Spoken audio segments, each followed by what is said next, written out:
Hello po, my name is Jenny May Sabico. Ako po yung ate ni Love. And right now, hawak ko na po yung revised booklet na ginawa ni Sir Mel. And as you can see po, everything is already revised from the illustration. Maganda na po siya at malinaw. Ayan po. As well as yung mga vocabulary exercises is stated properly. And yung talagang maiintindihan ng mga bata. Until the wordplay, yung mga activities, especially in here po, na sinabi ni Love, kung saan, as you can see on the revised,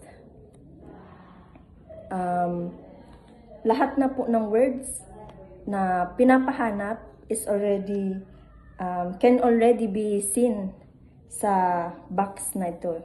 At longer na rin po yung lines kung saan malinaw na masusulat ng mga bata yung kanilang sagot. At dito naman po tayo sa creative activity, which is itong What's with the Rush? A slow ride reflection. Yung mga boxes po na lakihan na din po kung saan malalagay ng mga bata yung mga sagot nila, at kahit marami po is okay na okay kasi malaki na po yung kanilang mga boxes. Wala na pong problema na ay kulang yung sulatan kasi malaki na siya at tig-iisa na siyang sasagutan. Tapos naman po dito naman sa words, vocabulary exercise, konti na siya. Hindi po konti. Madali na po siyang maintindihan ng bata kasi na-i-experience na po nila to sa kanilang pang-araw-araw na ginagawa. Also,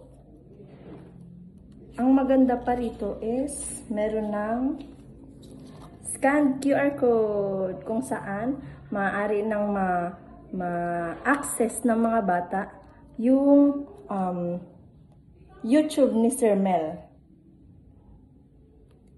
Kung saan hindi na lang sila mag-isang mag-aaral or matututo, meron na ring gabay ni Sir Mel kung saan mas magiging interactive ang kanilang ginagawa. At para naman po sa advice ko kay Sir Mel,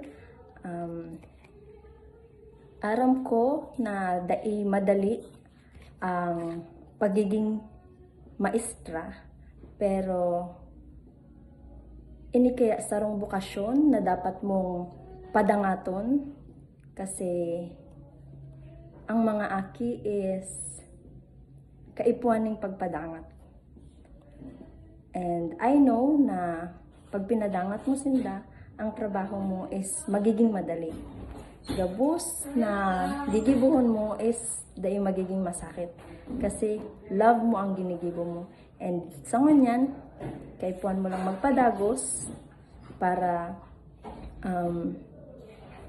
maging handa ka sa mga susunod na pagsubok na harapan mo sa pagiging maestro. And fighting lang, kaya mo yan. God bless you, Sir Chan.